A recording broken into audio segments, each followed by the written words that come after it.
Welcome to మన TV Telangana. ప్రతిరోజు గురుకుల ఉద్యోగ నియామకాల్లో భాగంగా వివిధ సబ్జెక్టులకు సంబంధించిన నిపుణులతో మనం చర్చించిన విషయం తెలిసిందే అభ్యర్థులకి. దాంట్లో భాగంగా ఈరోజు ఎకనామిక్స్లోని పర్యావరణ అంశాలకు సంబంధించి జీవ వైవిధ్యము అంటే ఏంటి, జాతీయ అంతర్జాతీయ అంశాలేంటి, వాటికి సంబంధించిన తీసుకోవాల్సిన చర్యలు ఏంటి అనే అంశాలని చర్చించుకోవడానికి ఈరోజు స్టూడియోలో మనతో ఉన్నారు విషయ నిపుణులు శివకుమార్ గారు. నమస్తే సార్. నమస్తే సార్ నుంచి జీవ వైద్యం అంటే ఏంటి, ఎలాంటి చర్యలు తీసుకోవాలి అనే అంశాలని సార్ నుంచి తెలుసుకునే ప్రయత్నం చేద్దాం. సార్ చెప్పండి, జీవ వైవిధ్యం అంటే ఏంటి, దానికి జాతీయ అంతర్జాతీయ సంబంధించిన అంశాలు ఏ విధంగా ఉన్నాయి, ఎలాంటి మీటింగ్స్ జరిగాయి, ఇంతకుముందు ఎగ్జామినేషన్స్లో ప్రీవియస్గా ఉన్న క్వశ్చన్స్ని కూడా మా విద్యార్థులకి దయచేసి వివరించండి సార్. వైవిధ్యం అన్నప్పుడు మనకి ఒక విభిన్నత అంటే జీవులకు సంబంధించిన విభిన్నత కాబట్టి దీన్ని జీవ వైవిధ్యం అంటున్నాం. అంటే దానికి సంబంధించిన డిఎన్ఏ కానివ్వండి, అంటే జన్యువులు, వాటి యొక్క ఆవాసాల్లో ఉన్నటువంటి విభిన్నత కానివ్వండి, వీటన్నిటిని కలిపి జీవ వైవిధ్యం అంటున్నాం. ఈ జీవ వైవిధ్యం అనేటువంటి ఈ అంశము 19వ శతాబ్దం చివరి నుంచి అంటే 20వ శతాబ్దం మొదల నుంచి కొంచెం తీవ్రమైన అంశంగా పరిగణించుకోవాల్సిన అవసరం ఏర్పడింది. ఎందువల్లంటే జీవావరణ అనుక్రమంలో ఒక జీవి తర్వాత మరో జీవి ఒక పతాక స్థాయి చేరుకుంటూ వస్తుంది. ఉదాహరణకి ఒక 20,000-30,000 సంవత్సరాల క్రితం మనం పరిశీలించినట్లయితే మానవుల జనాభా స్వల్పంగాను, అందులో జంతువుల జనాభా అధికంగానూ ఉండేది. క్రమంగా మానవుడి యొక్క మేధస్సు వికసించడం, వారి యొక్క పరిజ్ఞానం, తర్వాత శాస్త్ర సాంకేతిక అంశాల్లో అభివృద్ధి చెందడం, వీటన్నిటి కారణంగా మానవుడు తన పతాక స్థాయి ఈ జీవావరణ అనుక్రమంలో పతాక స్థాయి చేరాడు, క్లైమాక్స్ పొజిషన్కి వచ్చాడు. దీంతో మానవుడి యొక్క చర్యలు ప్రకృతి మీద కొంచెం అధిక మోతాదులో చోటు చేసుకోవడం జరుగుతుంది.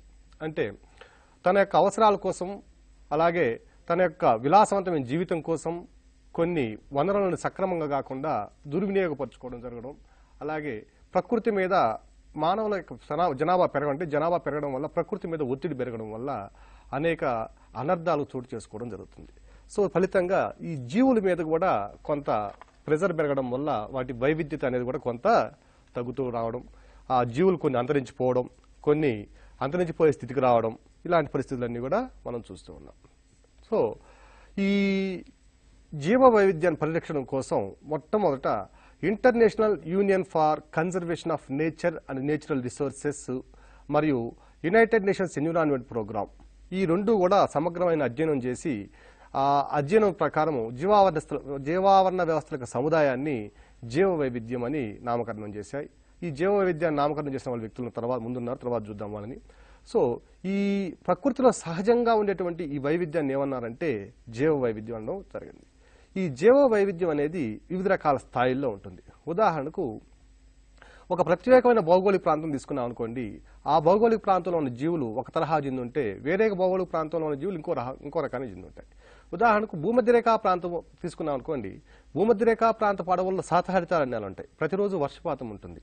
మీకు అభ్యర్థులు ఎక్కడ కూడా గమనించవలసిన అంశం, ఏ ప్రాంతంలో జీవ వైవిధ్యం ఎక్కువగా ఉంటుంది క్రింది ప్రాంతాలన్నప్పుడు ఆప్షన్స్ భూమధ్యరేఖా ప్రాంతం, సమశీతోష్ణ మండల ప్రాంతం, లేదంటే ట్రోపికల్ ఆయనరేఖ ఆవరణ ప్రాంతం, లేదంటే పర్వత ప్రాంతం, ఇలా రకరకాల ఆప్షన్స్ ఇచ్చినప్పుడు అభ్యర్థి తప్పనిసరిగా మీరు చూస్ చేసుకోవాల్సిన ఆప్షన్ ఏమిటంటే భూమధ్యరేఖా ప్రాంతం. ఈ భూమధ్యరేఖా ప్రాంతంలో జీవ వైవిధ్యం అధికంగా ఉండడం గల కారణాలను పరిశీలించినట్లయితే అత్యధిక వర్షపాతం, ప్రతిరోజు సాయంత్రం అయ్యేసరికి 3 నుంచి 5 గంటల మధ్య ఏ ప్రాంతంలో వర్షపాతం ఉంటుందంటే భూగోళం మొత్తం మీద భూమధ్యరేఖా ప్రాంతంలో వర్షపాతం. ఈ వర్షపాతం వల్ల నేలలో కానివ్వండి, వాతావరణంలో కానివ్వండి, గాలిలో కానివ్వండి, ఈ తేమ పరిమాణం వచ్చి దాదాపుగా ఒక 75 నుంచి 80% తేమ పరిమాణం ఎక్కువగా ఉంటుంది.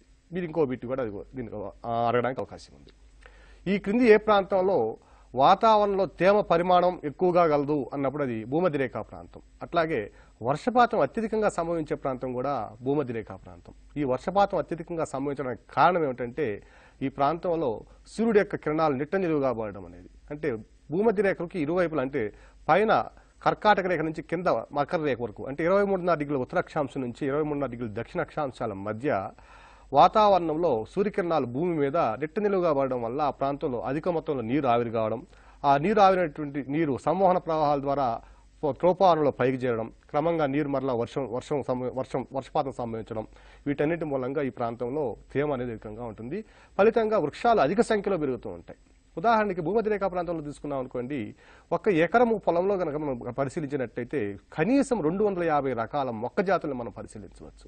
సో జీవ వైవిధ్యం అధికంగా ఎక్కడ ఉందంటే 1 ఎకరంలో 250 రకాల మొక్కల్ని మనము ఆసియా ఖండంలో చూడగలమాలంటే ఎక్కడ చూడలేం. కేవలం భూమధ్య రేఖా ప్రాంతంలో మాత్రమే మనం ఇటువంటి వైవిధ్యమైనటువంటి వాతావరణ పరిస్థితులను కానివ్వండి, జీవ వైవిధ్యాన్ని కూడా మనం గమనించవచ్చు. సో ఈ విధంగా జీవ వైవిధ్యం అనేక స్థాయిల్లో ఉంటుంది. ఒక రకమైనటువంటి మొక్కలు ఒక దగ్గర ఎక్కువగా ఉండొచ్చు, కొన్ని ప్రాంతాల్లో జంతువులు ఎక్కువగా ఉండొచ్చు, కొన్ని ప్రాంతాల్లో సూక్ష్మజీవులు ఎక్కువగా ఉండొచ్చు. అలా వివిధ రకాలైనటువంటి వైవిధ్యాలను మనం భూమధ్య రేఖా ప్రాంతంలో మనం గమనించవచ్చు. అట్లాగే వివిధ జాతుల మధ్య ఉన్న సంబంధాలు, వాటి మధ్య వైవిధ్యభరితమైన చర్యలు, అలాగే ఒక ప్రాంతంలో ఉన్న అనేక రకాల జీవావరణ వ్యవస్థలు, అలాగే ఒకే జాతి చెందిన అనేక జీవుల్లో ఉన్న జన్యు వైవిధ్యాలు, ఇవన్నీ కూడా జీవ వైవిధ్యం కిందకే వస్తాయి. ఈ జీవ వైవిధ్యం అనే పదాన్ని మొట్టమొదటిసారిగా బయోలాజికల్ డైవర్సిటీ అని పేరు పెట్టారు. ఈ పేరు పెట్టి బయోలాజికల్ డైవర్సిటీ అనే పదాన్ని ఉపయోగించిన మొట్టమొదటి వ్యక్తి ఎవరంటే రేమండ్ ఎఫ్ డాస్మన్. ఇది చాలా ఇంపార్టెంట్ ప్రశ్న అండి. అభ్యర్థులు ప్రతి ఒక్కరూ కూడా గుర్తుపెట్టుకోవాల్సిన అంశము.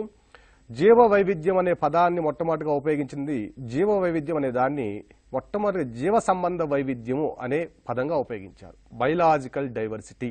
ఈ బయోలాజికల్ డైవర్సిటీ అనే పదాన్ని మొట్టమొదటిగా ఉపయోగించిన వ్యక్తి ఎవరంటే రేమండ్ ఎఫ్ డాస్మన్. ఈయన ఒక బ్రిటిష్ బొటనిస్ట్, ఒక బ్రిటిష్ శాస్త్రవేత్త. తర్వాత 1985లో దీనికి డబ్ల్యూజీ రోజెన్ అనే ఒక శాస్త్రవేత్త ఏం చేశాడంటే జీవ వైవిధ్యము అనే పదాన్ని ఉపయోగించాడు, నామకరణం చేశాడు. ఇక్కడ అభ్యర్థులు ఎట్టి పరిస్థితుల్లో కూడా కన్ఫ్యూజ్ కావడానికి అవకాశం ఉండకూడదు. ఎటువంటి అవకాశం ఇవ్వకుండా మీరు గుర్తుపెట్టుకునే అంశాలు 2. జీవ సంబంధ వైవిధ్యము అనే పదాన్ని ఉపయోగించిన వ్యక్తి ఏమో రేమండ్ ఎఫ్ డాస్మన్. జీవ వైవిధ్యము అనే పదాన్ని ఉపయోగించిన నామకరణం చేసిన వ్యక్తి ఏమో డబ్ల్యూజీ రోజెన్ 1985లో చేశారు. తర్వాత ఈ జీవ వైవిధ్యం అనే పదాన్ని ఒక శాస్త్రవేత్త తన పరిశోధనా పత్రంలో ఉపయోగించుకున్నాడు. ఆ పరిశోధనా పత్రంలో ఉపయోగించుకున్న శాస్త్రవేత్త అంటే ఓ విల్సన్ అనే ఆయన జీవ వైవిధ్యం అనే పదాన్ని మొట్టమొదటిగా ఉపయోగించాడు తన పరిశోధనా పత్రంలో. తర్వాత 1990లో నోర్సు, ఎంసి మానుసు అనే 2 శాస్త్రవేత్తలు మరలా ఈ జీవ సంబంధ వైవిధ్యం బయోలాజికల్ డైవర్సిటీ అనే పదాన్ని పూర్తిగా వాడిలో తీసుకోవడం జరిగింది. తర్వాత ఈ మనకి ఎగ్జామినేషన్ పాయింట్ ఆఫ్ వ్యూలో ఈ జీవ సంబంధ వైవిధ్యాన్ని ఎవరు ప్రతిపాదించారు, జీవ వైవిధ్యాన్ని ఎవరు ప్రతిపాదించారు, ఎవరు పరిశోధనా పత్రంలో ఉపయోగించారు, తర్వాత వాడుకలో తీసుకొచ్చిన వాళ్ళు ఎవరు, ఈ 4 ప్రశ్నలు కూడా మనకి ఇంపార్టెంట్ ప్రశ్నలు. ఒక్కసారి మరలా మనం చూసినట్లయితే జీవ సంబంధ వైవిధ్యము పదాన్ని ప్రయోగించిన వ్యక్తి ఏమో రేమండ్ ఎఫ్ డాస్మన్. తర్వాత జీవ వైవిధ్యం అనే నామకరణం చేసిన ఆయనేమో డబ్ల్యూజీ రోజెన్. తర్వాత పరిశోధనా పత్రంలో జీవ వైవిధ్యము అనే పదాన్ని ఉపయోగించిన వ్యక్తి ఏమో ఓ విల్సన్. అట్లాగే జీవ సంబంధ వైవిధ్యము అనే పదాన్ని 1990లో విరివిగా వాడులో తీసుకొచ్చిన వ్యక్తులేమో ఎదురున్నారు. వాళ్ళు నార్సు మరియు ఎంసి మానస్ అనే వాళ్ళు బాగా వాడుకలో తీసుకుని వచ్చారు. నెక్స్ట్ మనకి ఎగ్జామినేషన్ పాయింట్ ఆఫ్ వ్యూలో కానివ్వండి, మనం తెలుసుకోవాల్సిన అంశాలు కూడా అంటే మనం స్వతహాగా మనం చదువుకున్న వ్యక్తులు అందరం కూడా ఈ పర్యావరణాన్ని కాపాడుకోవాల్సిన ప్రతి ఒక్కరి బాధ్యత ఉంది. కాబట్టి మనం కూడా ఈ విషయాల మీద సమగ్రమైన పరిజ్ఞానం ఉండాల్సిన అవసరం ఎంతైనా ఉంది. మొట్టమొదటి దీంట్లో ఎగ్జామినేషన్ పాయింట్ ఆఫ్ వ్యూలో హాట్ స్పాట్స్ అనేది ఇంపార్టెంట్. హాట్ స్పాట్స్ అనగా క్రింది వానలో ఏవి అంటాడు. హాట్ స్పాట్స్ అన్నప్పుడు దాంట్లో ఆప్షన్స్ ఇస్తాడు. భూమి మీద ఉబికి వచ్చినటువంటి నీటి గుంతలు, వేడి నీటి గుంతలు, లేదంటే అత్యధికంగా ఉష్ణోగ్రత నమోదయ్యే ప్రాంతాలు, లేదా అగ్నిపర్వతాలు, లేదా అగ్ని ప్రమాదాలు సంభవించే ప్రాంతాలు, లేదా జీవ వైవిధ్యానికి విఘాతం కలుగుతున్నట్టు ప్రాంతాలు అని ఇస్తాడు. ఇలా చాలాసార్లు ఇచ్చినాడు ఈ ప్రశ్న. హాట్ స్పాట్స్ అంటే ఏదైనా భౌగోళిక ప్రాంతంలో ఒకప్పుడు అత్యధికంగా జీవ వైవిధ్యం ఉండి తర్వాత కాలక్రమంలో మానవ చర్యల వల్ల కానివ్వండి, సహజమైనటువంటి ప్రేరిత కారణాల వల్ల కానివ్వండి, లేదా వరదల వల్ల కానివ్వండి, అగ్ని ప్రమాదాల వల్ల కానివ్వండి, మైనింగ్ యాక్టివిటీస్ వల్ల కానివ్వండి, ఈ అన్ని కార్యక్రమాల వల్ల, ఈ కార్యకలాపాల వల్ల ఆ ప్రాంతంలో ఉన్నటువంటి జీవుల సంఖ్య క్షీణించిపోవడం అనేది కొంత జరుగుతూ ఉంటుంది. ఈ విధంగా ముప్పు పొంచి ఉంటే జీవ వైవిధ్యానికి సంబంధించి ఆ ప్రాంతంలో ఒకప్పుడు అత్యధికంగా జీవ వైవిధ్యం నిలయమై ఆ జీవ వైవిధ్యాన్ని ముప్పు పొంచి ఉన్న భౌగోళిక ప్రాంతాలను ఏమంటున్నామంటే బయోడైవర్సిటీ హాట్ స్పాట్స్ అంటున్నాం. సో ఈ హాట్ స్పాట్స్ అనే దాన్ని మొట్టమొదటిగా ప్రతిపాదించిన శాస్త్రవేత్త ఎవరు? ఎన్నోసార్లు అనేక పరీక్షల్లో వచ్చినటువంటి ప్రశ్న ఇది, మరలా రావడానికి అవకాశం ఉన్నటువంటి ప్రశ్న. బయోడైవర్సిటీ హాట్ స్పాట్స్ అనే భావాన్ని మొట్టమొదటిసారిగా నార్మన్ మేయర్స్ అనే ఒక బ్రిటిష్ పర్యావరణ శాస్త్రవేత్త ఉపయోగించాడు ఆ పదాన్ని, హాట్ స్పాట్స్ అనే పదాన్ని. ఆయన ఉపయోగించినటువంటి ఆ పదాన్ని ఎక్కడ ఉపయోగించాడంటే ఆయన 2 ఆర్టికల్స్ ఉన్నాయి. ఒకటి ఆర్టికల్ ఏమిటంటే ద ఎన్వైరాన్మెంట్ పర్యావరణము.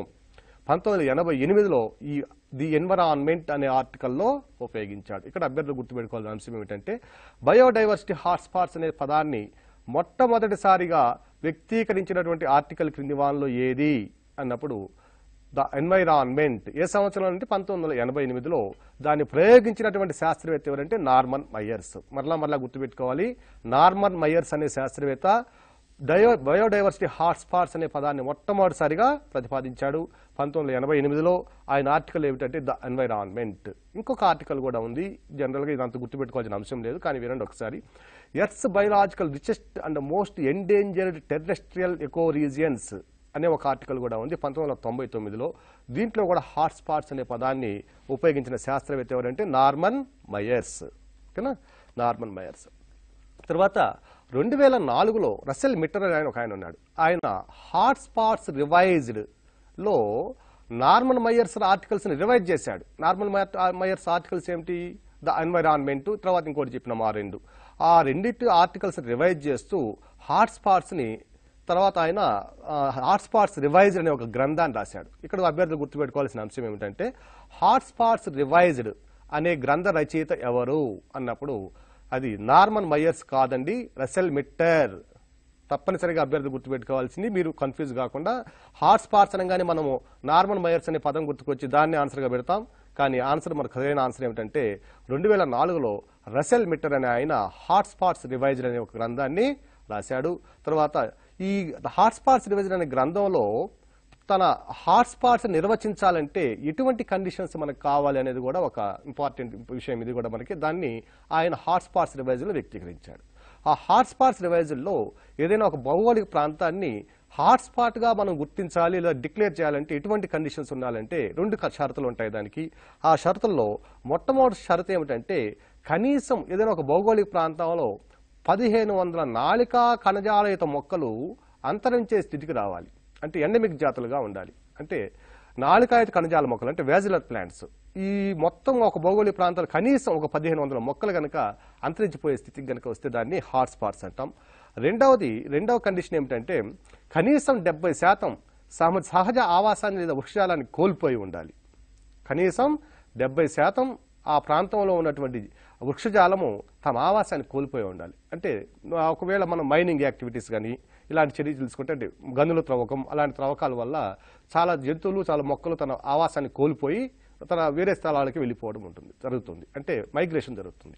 ఇటువంటి ప్రాంతాన్ని కూడా మనం హాట్స్పాట్గా నిర్ణయించాం. సో రసెల్ మిట్టర్ తను రాసినటువంటి హాట్స్పాట్ రివైజల్లో ఒక ప్రాంతాన్ని, భౌగోళిక ప్రాంతాన్ని హాట్స్పాట్గా గుర్తించాలి అంటే ఎటువంటి కండిషన్స్ లేదా షరతులు ఉండాలంటే ఆయన అధ్యయనం ప్రకారము, ఆయన యొక్క అభిప్రాయం ప్రకారము ఒక హాట్స్పాట్గా ఉండాలంటే కనీసం 1500 నాళికా కణజాలయుత మొక్కలు అంతరించిపోయే స్థితికి ఉండాలి. అంటే అంతరించిపోయే జాతులుగా ఉండాలి. రెండవది వచ్చి కనీసం 70% వృక్షాలు తమ సహజ ఆవాసాన్ని కోల్పోయి, వృక్షజాలం కానీ జంతుజాలం కానివ్వండి, తమ సహజ ఆవాసాన్ని కోల్పోయి ఉండాలి. ఈ విధంగా ఉంటే దాన్ని ఏమంటారంటే హాట్స్పాట్ అంటాం. తర్వాత వాషింగ్టన్లో ఉన్నటువంటి కన్జర్వేషన్ ఇంటర్నేషనల్ సంస్థ ఉంది.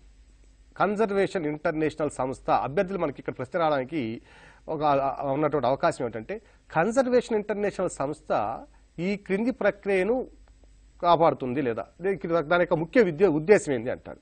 కన్జర్వేషన్ ఇంటర్నేషనల్ యొక్క సంస్థ యొక్క ముఖ్య ఉద్దేశం ఏంటంటే హాట్స్పాట్స్ను గుర్తించడము. చాలా ఇంపార్టెంట్ ప్రశ్న. కన్జర్వేషన్ ఇంటర్నేషనల్ యొక్క ప్రధాన ఉద్దేశం లేదా ప్రధాన ప్రక్రియ ఏది అన్నప్పుడు ఆప్షన్స్లో ఈ విధంగా ఇస్తాడు. పర్యావరణ పరిరక్షణ, జీవజాతుల రక్షణ, హాట్స్పాట్లను గుర్తించడము, పైవన్నీ అని కూడా అంటాడు. పైవన్నీతో కూడా సంబంధం లేదండి. దాని యొక్క ముఖ్య ఉద్దేశం ఏమిటంటే హాట్స్పాట్స్ను గుర్తించడం. ఈ హాట్స్పాట్స్ను గుర్తిస్తూ 1999లో ప్రపంచవ్యాప్తంగా 25 హాట్స్పాట్స్ని గుర్తిస్తే ఆ తర్వాతి కాలంలో మరలా ఇంకో 10 హాట్స్పాట్స్ని, 2014లో మరొక హాట్స్పాట్ని ఇలా గుర్తించుకుంటూ వచ్చి 2015 నాటికి మొత్తం ప్రపంచవ్యాప్తంగా 36 హాట్స్పాట్స్ని గుర్తించడం జరిగింది. అంటే ప్రపంచవ్యాప్తంగా ఉండేటువంటి భౌగోళిక ప్రాంతాల్లో 36 భౌగోళిక ప్రాంతాలు జీవ వైవిధ్యానికి ముప్పు సంభవించినటువంటి పరిస్థితి ఏర్పడింది. ఈ విధంగా 2016 నాటికి 36 హాట్స్పాట్ను గుర్తిస్తే వాటిలో ఉత్తర అమెరికా మరియు మధ్య అమెరికాల్లో 4 హాట్స్పాట్స్ ఉన్నాయి. అవి వచ్చి California floristic province, Madrean pine woodlands, Mesoamerica, Caribbean దీవులు. ఇవన్నీ కూడా అభ్యర్థులను గుర్తుపెట్టుకోవాల్సిన అవసరం లేదు. నెక్స్ట్ దక్షిణ అమెరికాలో ఒక 5 హాట్స్పాట్స్ని గుర్తించడం జరిగింది. అవి టంచెస్టోగో మ్యాగ్దలిన్స్, ట్రాపికల్ అండెస్, చిలియస్ వింటరియస్ ఫార్వాల్టిస్ విలియన్ అడవులు, ఇవన్నీ కూడా మనం అనేక హాట్స్పాట్స్ని మనము గుర్తించడం జరిగింది. తర్వాత నెక్స్ట్ కరీబియన్ దీవుల్లో కరీబియన్ ఐలాండ్స్, నెక్స్ట్ సౌత్ అమెరికాలో Atlantic forest, Cerrado, Chilean winter rainfall, Valdivian forest, terms, ఇవన్నీ కూడా గుర్తించింది. అలాగే యూరోప్లో మెడిటరేనియన్ బేసిన్ని హాట్స్పాట్గా గుర్తించడం జరిగింది. కొంచెం గుర్తుపెట్టుకోవాల్సిన అంశం, యూరోప్లో ఏ క్రింది ప్రాంతం హాట్స్పాట్గా గుర్తించబడిందంటే మెడిటరేనియన్ రీజియన్ వచ్చి హాట్స్పాట్గా గుర్తించడం జరిగింది. అట్లాగే ఆఫ్రికాలో కూడా దాదాపుగా ఒక 8 హాట్స్పాట్ను గుర్తించడం జరిగింది. ఆఫ్రికాలో ఉన్నటువంటివి పశ్చిమ ఆఫ్రికా గినియాడులు, సక్యులెంట్ కరువు దీవులు, కరువు ప్రాంతము, కేవ్ ఫ్లోరిస్టిక్ ప్రాంతము, అట్లాగే ఈస్టర్న్ అఫ్రోమేటు, ఇవన్నీ కూడా మనము ఆఫ్రికాలో గుర్తించడం జరిగింది. మొత్తం మీద మనకి హాట్స్పాట్స్ అత్యధికంగా ఉన్నటువంటి ప్రాంతము ఆసియా పసిఫిక్ ప్రాంతము. అభ్యర్థులకి ఇంపార్టెంట్ అయినటువంటి ప్రశ్న ఏమిటంటే ఇక్కడ ఏ ప్రాంతంలో హాట్స్పాట్స్ అత్యధికంగా గలవు భూగోళం మీద అన్నప్పుడు ఆసియా పసిఫిక్ ప్రాంతంలో అత్యధికంగా హాట్స్పాట్ను గుర్తించడం జరిగింది. 14 హాట్స్పాట్స్ ఉన్నాయి ఇక్కడ. అందులో అభ్యర్థులు ముఖ్యంగా మరీ ముఖ్యంగా గుర్తుపెట్టుకోవాల్సిన అంశం ఏమిటంటే ఆసియాలో భారతదేశంలో ఉన్నటువంటి ఏ ప్రాంతంలో హాట్స్పాట్ను గుర్తించడం జరిగిందన్నప్పుడు మొట్టమొదటిది పశ్చిమ కనుమలు శ్రీలంక ప్రాంతం. పశ్చిమ కనుమలు అంటే మహారాష్ట్ర, కర్ణాటక, కేరళ ప్రాంతాల్లో ఉన్నటువంటి పశ్చిమ కనుమల ప్రాంతము. దాని నుంచి శ్రీలంకకి మధ్యలో ఉన్నటువంటి ఈ Adams bridge, new Guinea Pak Jal సంధి, ఈ ప్రాంతము మన్నార్ సింధు శాఖ, ఈ ప్రాంతం అంతా కూడా మనం హాట్స్పాట్గా గుర్తించడం జరిగింది. ఈ భారతదేశంలో పశ్చిమ కనుమల్లో హాట్స్పాట్గా గుర్తించిన ప్రాంతాల్లో ఎందువల్ల హాట్స్పాట్గా గుర్తించడం జరిగింది అంటే ఇక్కడ అత్యధికంగా ఉన్నటువంటి జీవ వైద్యం. ఒకప్పుడు పులుల సంఖ్య చాలా తీవ్రంగా ఉండేది, చాలా ఎక్కువగా ఉండేది. అలాగే ఈ మొక్కలను తీసుకున్నట్టు వృక్షజాలం కూడా వివిధ రకాల వృక్షజాలం చాలా అధికంగా ఉండేది. ప్రపంచం మొత్తం మీద వృక్షజాలను అధికంగా ఉన్న ప్రాంతాల్లో పశ్చిమ కనుమల ప్రాంతం వచ్చి 7వ స్థానాన్ని ఆక్రమిస్తుంది. ఈ విధంగా ఉన్నటువంటి ఈ ప్రాంతంలో కూడా వృక్షజాలాన్ని తమ ఆవాసాన్ని కోల్పోవడం, కొన్ని నశించిపోవడం, కొన్ని మొక్కలు అలాగే జీవజాతులు అంతరించిపోవడం ఫలితంగా ఈ ప్రాంతాన్ని మనము హాట్స్పాట్గా గుర్తించారు. అట్లాగే రెండవ ప్రాంతం వచ్చేసరికి హిమాలయాలు, గర్వాల్ హిమాలయాలు. హిమాలయాలు అంటే ఉత్తరాఖండ్లో ఉన్నటువంటి గర్వాల్ హిమాలయాల నుంచి మరలా అరుణాచల్ ప్రదేశ్లో ఉండేటువంటి ఈ తూర్పు హిమాలయాల వరకు ఈ మధ్య ఉన్న ప్రాంతం అంతా కూడా హాట్స్పాట్గా గుర్తించడం జరిగింది. ఈ హాట్స్పాట్గా గుర్తించిన ప్రధాన కారణం అంటే మానవుల యొక్క ప్రమేయం అధికంగా ఉండడం. మానవుల యొక్క ప్రమేయం అధికంగా ఉండడం. ఓకే సార్, భూమధ్య రేఖ ప్రాంతంలో వర్షపాతం అనేది అధికంగా ఉండడం వల్ల జీవవైవిధ్యం అనేది ఎక్కువగా ఏర్పడుతుందని చెప్పారు మీరు. దాంతోపాటు బయోడైవర్సిటీకి బయాలజికల్ డైవర్సిటీకి మధ్య తేడాని, దాంతోపాటు ఆ నిర్వచనాలు ఇచ్చిన శాస్త్రవేత్తల్ని, దాంతోపాటు హాట్స్పాట్ అనే అంశం పైన బాగా ఫోకస్ చేయాలని మీరు చెప్తున్నారు. దీంతోపాటు మా విద్యార్థులకి ఈ జీవవైద్యంలో భాగంగా ఇంకా ఎలాంటి అంశాలపైన బాగా ఫోకస్ చేయాలి? ఇప్పుడు విద్యార్థులకు చాలా తక్కువ టైం ఉన్నది, కేవలం ఒక 1 వీక్ సమయం మాత్రమే ఉంది కాబట్టి ఇంకా ఎలాంటి అంశాలపైన ముఖ్యంగా ఫోకస్ చేయాలి సార్? దాంతోపాటు మన ఇండియాకి సంబంధించి కూడా ఇది ఏ విధంగా ఉంది అనే అంశాన్ని వివరించే ప్రయత్నం చేయండి సార్. నెక్స్ట్ భారతదేశంలో ఉన్నటువంటి ఈ చూసుకున్నామంటే పశ్చిమ కనుమలు, శ్రీలంక తర్వాత హిమాలయాలు, మూడవది వచ్చి ఇండో బర్మా ప్రాంతం. ఇండియాను బర్మాకు మధ్య ఉన్నటువంటి ప్రాంతం కూడా ఒక హాట్స్పాట్గా గుర్తించడం జరిగింది. సో భారతదేశంలో ఉన్నటువంటి హాట్స్పాట్స్ ఎన్ని గలవు, IUCN ఎన్ని హాట్స్పాట్స్ని గుర్తించింది అన్నప్పుడు, కన్జర్వేషన్ ఇంటర్నేషనల్ సంస్థ ఎన్ని హాట్స్పాట్ని గుర్తించింది అన్నప్పుడు 3 విభాగాలుగా గుర్తించడం జరిగింది. అట్లాగే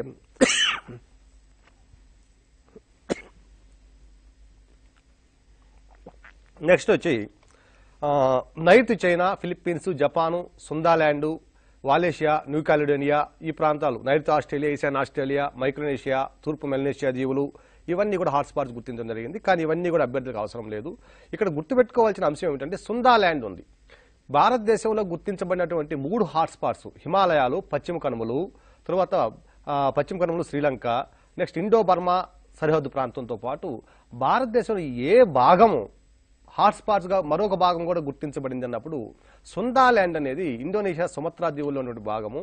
అందులో భాగంగా అండమాన్ నికోబార్ దీవుల్లో ఉన్నటువంటి నికోబార్ దీవులను కూడా దీంట్లో గుర్తించడం జరిగింది. సో ఈ దక్షిణ భారతదేశంలో ఉన్నటువంటి ఏ దీవులు హాట్స్పాట్స్గా గుర్తించబడినాయి అడిగినప్పటికి కూడా మనము ఆప్షన్స్ ఇస్తారు. లక్షద్వీపులు, అండమాన్ దీవులు, నికోబార్ దీవులు, అట్లాగే పైవన్నీ అని ఇస్తాడు. పైవన్నీ కాకుండా మనము ఈ నికోబార్ దీవుల్ని సుందాల్యాండ్ ప్రాంతంలో భాగంగా హాట్స్పాట్లో కలపడం జరిగింది కన్జర్వేషన్ ఇంటర్నేషనల్ సంస్థ ప్రకారం.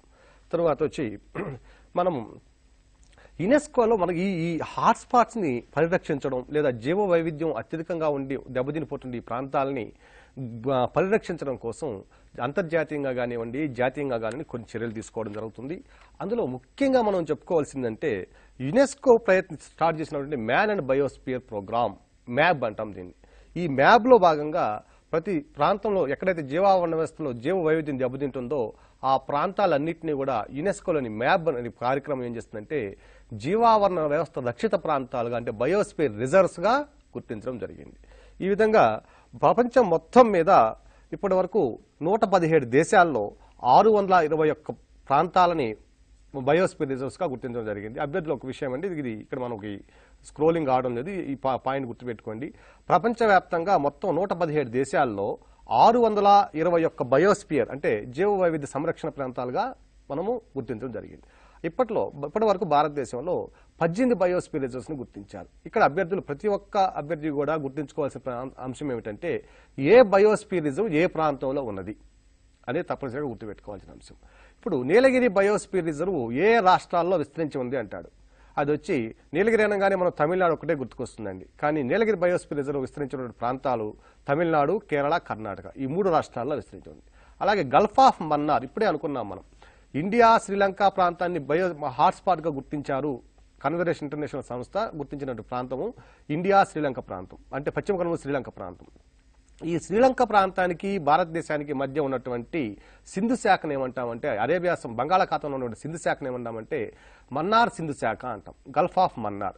ఈ గల్ఫ్ ఆఫ్ మన్నార్ సింధు శాఖ తమిళనాడులో బయోస్పియర్ రిజర్వ్గా గుర్తించడం జరిగింది. ఇక్కడ చూడండి అభ్యర్థులు, తమిళనాడులో ఎన్ని బయోస్పియర్ రిజర్వ్స్ కలవు అంటాడు. 2 ఉన్నాయి. నీలగిరి బయోస్పియర్ రిజర్వ్ తమిళనాడులో భాగము, అట్లాగే గల్ఫ్ ఆఫ్ మన్నార్ కూడా బయోస్పియర్ రిజర్వ్. సో తమిళనాడులో ఉన్న బయోస్పియర్ రిజర్వ్ల సంఖ్య 2. అట్లాగే వెస్ట్ బెంగాల్లో ఉన్నటువంటి సుందర్బన్స్ అనేవి మడ అడవులు. అంటే ప్రపంచవ్యాప్తంగా ఉన్నటువంటి మడ అడవుల్లో దాదాపుగా 40% మడ అడవులు భారతదేశంలోనే ఉన్నాయి. అంటే సముద్ర తీర ప్రాంతాల్లో తీరానికి కోస్తా ప్రాంతానికి మధ్యలో విస్తరించినటువంటి చిత్తన్నేళ్ల ప్రాంతాలని మడ అడవులు అంటాం. ఈ మడ అడవులు ఎక్కువగా ఉన్నటువంటి దేశం కూడా భారతదేశము. ఈ భారతదేశంలో మడ అడవులు ఎక్కువగా ఉన్న రాష్ట్రం వచ్చి వెస్ట్ బెంగాల్. ఈ వెస్ట్ బెంగాల్లో ఉన్నటువంటి ఈ మడ అడవుల్ని లేదా ఈ ఫారెస్ట్ టైడల్ ఫారెస్ట్ని ఏమంటామంటే సుందర్బన్స్ అంటాం. ఈ సుందర్బన్స్ అనే పేరు రావడానికి కారణం ఏమిటంటే ఈ ప్రాంతంలో ఉన్నటువంటి సుంద్రి అనే వృక్షము అధికంగా ఉండడం వల్ల ఇక్కడ సుందర్బన్స్ అని పేరు పెట్టడం జరిగింది. ఈ సుందర్బన్స్ వచ్చి వెస్ట్ బెంగాల్లో ఉన్నాయి. ఈ సుందర్బన్స్లో రక్షించబడుతున్నటువంటి జంతువులు ఏమిటంటే భారతదేశం యొక్క జాతీయ జంతువు ఏమిటంటే భారతదేశం యొక్క జాతీయ జంతువు మన బెంగాల్ టైగర్ అంటాం. ఈ రాయల్ బెంగాల్ టైగర్ని అక్కడ సంరక్షించడం జరుగుతుంది. అట్లాగే ఒంటి కొమ్ము ఉన్నటువంటి ఖడ్గమృగం 1 horn rhinoceros is also protected there. ఓకేనా. అట్లాగే కొన్ని కింగ్ కోబ్రాలను కూడా మనం అక్కడ నాగుపాములు అంటే తాచుపాములను కూడా మనం అక్కడ కాపాడడం జరుగుతుంది. అట్లాగే భారతదేశంలో వరదల వల్ల ఏ ప్రాంతంలో జీవ వైవిధ్యం అత్యధికంగా ముప్పును ఎదుర్కొంటుంది అనేటువంటి చాలా ఇంపార్టెంట్ ప్రశ్న. ఈ ప్రశ్న వచ్చి ఆన్సర్ వచ్చి అస్సాం. బ్రహ్మపుత్ర నది యొక్క లోయ ప్రాంతంలో ఈ కాజిరంగా నేషనల్ పార్కులో ఉన్నటువంటి ఈ ప్రాంతంలో వరదలు సంభవించినప్పుడు ఆ వరదలతో పాటుగా ఈ ఒంటి కొమ్ము ఖడ్గమృగాలు, కొన్ని ఏనుగులు, కొన్ని పులులు ఇవన్నీ కూడా వరదల్లో కొట్టుకుపోయి చనిపోయి రావడం జరుగుతుంది. సో ఈ విధంగా కూడా మనం ఇక్కడ ఈ ప్రాంతాన్ని మనం సహజంగా కూడా ఈ ప్రాంతానికి జీవ వైవిధ్య ముప్పు అనేది పొంచి ఉంది.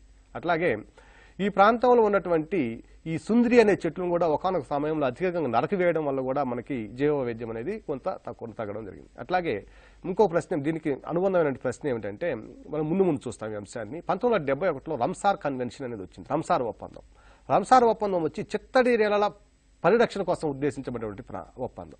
ఈ చిత్తడి పరిరక్షణలో భాగంగా అత్యధిక వైశాల్యం కలిగినటువంటి ప్రాంతం ఏమిటి భారతదేశంలో ఉన్నప్పుడు కూడా సుందర్బన్స్ ప్రాంతం. సో ఇది కూడా బయోస్పియర్ రిజర్వ్గా గుర్తించడం జరిగింది. నెక్స్ట్ వచ్చి బయోస్పియర్ రిజర్వ్లో నందాదేవి బయోస్పియర్ వచ్చి ఉత్తరాఖండ్లో ఉంటుంది. ఇది కూడా ఇంపార్టెంట్, చాలాసార్లు అడిగిన ప్రశ్న. నందాదేవి బయోస్పియర్ రిజర్వ్ ఏ రాష్ట్రంలో కలదన్నప్పుడు ఉత్తరాఖండ్. నెక్స్ట్ నార్క్రీక్ బయోస్పియర్ రిజర్వ్, ఇది కూడా మేఘాలయలో ఉంటుంది. మేఘాలయలో ఉండే గారో కాశీ జాంతియా కొండల్లో ఉన్న ప్రాంతము ఈ నార్క్రీక్ బయోస్పియర్ రిజర్వ్. తర్వాత అత్యధికంగా వర్షపాతం సంభవించిన బయోస్పియర్ రిజర్వ్ కూడా నార్త్ క్రీక్ బయోస్పియర్ రిజర్వ్. మనకి జియోగ్రఫీలో మనం చదువుతూ ఉంటాం. అత్యధికంగా సగటు వర్షపాతం కలిగిన ప్రాంతం ఏంటంటే మాసిన్రామ్ మేఘాలయ అంటాం. అలాగే అత్యధికంగా వర్షపాతం సంభవించేటువంటి బయోస్పియర్ రిజర్వ్ కేంద్ర ప్రాంతం ఏది అన్నప్పుడు కూడా north creek biosphere reserve. Next Pachmarhi biosphere reserve వచ్చి ఇది మధ్యప్రదేశ్లో ఉంటుంది. ఈ మధ్యప్రదేశ్లో పాంచమరియా బయోస్పియర్ రిజర్వ్లో అత్యధికంగా సంరక్షించబడుతున్న జంతువులు ఏమిటంటే పులులు. ఇక్కడ కరెంట్ అఫైర్స్ సంబంధించిన ఒక ప్రశ్న ఉంది. 2014లో 15లో దేశంలోని పులుల సంఖ్య 2226. 2015-16కు వచ్చేసరికి అంటే 16 సంవత్సరం అంతానికి వచ్చేసరికి 15-16 ఆర్థిక సంవత్సరానికి వచ్చేసరికి పులుల సంఖ్య 2500లో చేరింది.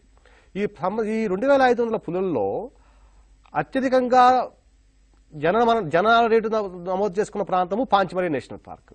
అట్లాగే మరణాలు కూడా చోటు చేసుకున్న ప్రాంతం కూడా పాంచమరియా నేషనల్ పార్క్. ఈ ఏ ప్రాంతంలో అంటే ఇది మధ్యప్రదేశ్లో ఉంది. 2015-16 సంవత్సరంలో అత్యధికంగా పులులు మరణాలు సంభవించినటువంటి రాష్ట్రం ఏది అని ప్రశ్న కనుక మీరు అడిగేటట్లే ఫస్ట్ ఆన్సర్ వచ్చి మధ్యప్రదేశ్ అత్యధికంగా పులుల మరణాలు సంభవించినటువంటి రాష్ట్రము. దీనికి ప్రధాన కారణం ఏమిటి అన్నప్పుడు పోచింగ్ కాదు, వేటాడడం కాదు. దీనికి ప్రధాన కారణం ఏమిటంటే పులులు తమలో తాము కొట్లాడుకోవడం వల్ల ఫలితంగా ఆ మేటింగ్ అయ్యేటప్పుడు ఒక ఆడపుల్ని ఆకర్షించే ప్రయత్నం 2 మగ పుల్లు ఒకదాంతో ఒకటి పోటీ పడతాయి. ఆ పోటీలో ఒకటి చనిపోవడం జరుగుతూ ఉంటుంది. ఈ విధంగా మొట్టమొదటి ప్రధాన కారణం పులులు అత్యధిక సంఖ్యలో చనిపోవడానికి కారణం ఏమిటి అన్నప్పుడు సాధారణంగా అభ్యర్థి ఏం చేస్తారంటే వేటాడడం అనే ఆన్సర్ని ఆప్షన్ని మనం గుర్తుపెడతాం. కానీ అది తప్పండి. పులులు చనిపోవడానికి ప్రధాన కారణం ఏమిటంటే అవి తమలో తాము పోట్లాడుకోవడం వల్ల అత్యధికంగా సంభవించడం జరిగింది.